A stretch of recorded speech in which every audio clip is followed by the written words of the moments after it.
Paulo Guedes, ele sabe das nossas limitações e ele busca, né, manter o equilíbrio fiscal, né, de modo que a nossa dívida não atinja valores inaceitáveis num momento, né, de pandemia, num momento de dificuldade no mundo como um todo. E por isso ele sofre as pressões, né, de ministros que gostariam de apresentar mais trabalho, mas para isso precisam de mais recursos, dos próprios parlamentares que gostariam de dispor de mais recursos. Então, está na hora da gente discutir com seriedade a questão fiscal do país e ver quais são os limites que nós podemos atingir. A relação do ministro Paulo Guedes, do time da economia hoje, com a ala, vamos dizer, mais desenvolvimentista, que é representada por alguns ministros militares, é uma boa relação hoje, o senhor diria? A relação é tranquila, Fernando. Né? E essa questão da ala desenvolvimentista eu acho meio estranho, até porque os meus companheiros aí que são ministros, né, eles conhecem as dificuldades orçamentárias do país. Né? Vamos lembrar o ministro Braga Neto, que é o chefe da Casa Civil aí, ele faz parte da Junta de Execução Orçamentária, a GEL, e ele sabe muito bem, né, a nossa situação em termos de receita e despesa.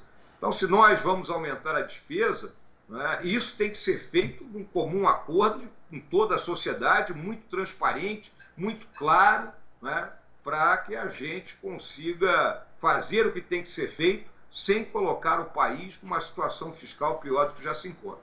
Numa situação como a de hoje, que é realmente emergencial, nunca vista em muitas décadas, talvez séculos, é o caso de manter essa regra rígida que foi criada do teto dos gastos, ou seria o momento de ter um período de transição, pelo menos, para que os governos pudessem atuar de maneira mais livre, quem sabe mais adiante retomar com o teto?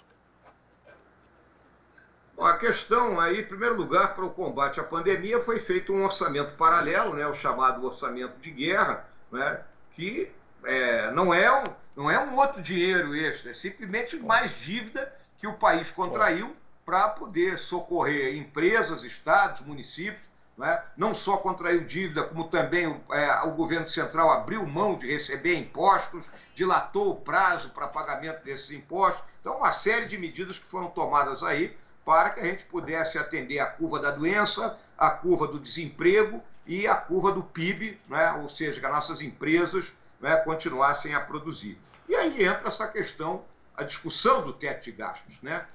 Essa discussão ela não pode ser travada da forma como vem sendo feita, né? Porque o teto é a âncora fiscal que nós temos hoje.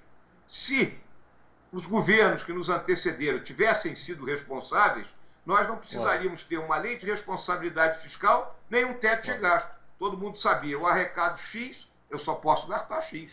Né? Então, nesse presente momento, nós temos que buscar outras soluções, que é que o Paulo Guedes coloca, desvincular, desindexar, desobrigar, né? De modo que a gente, em vez de romper o teto, a gente fure o piso, né? E, como consequência, ainda tem espaço para investir no país.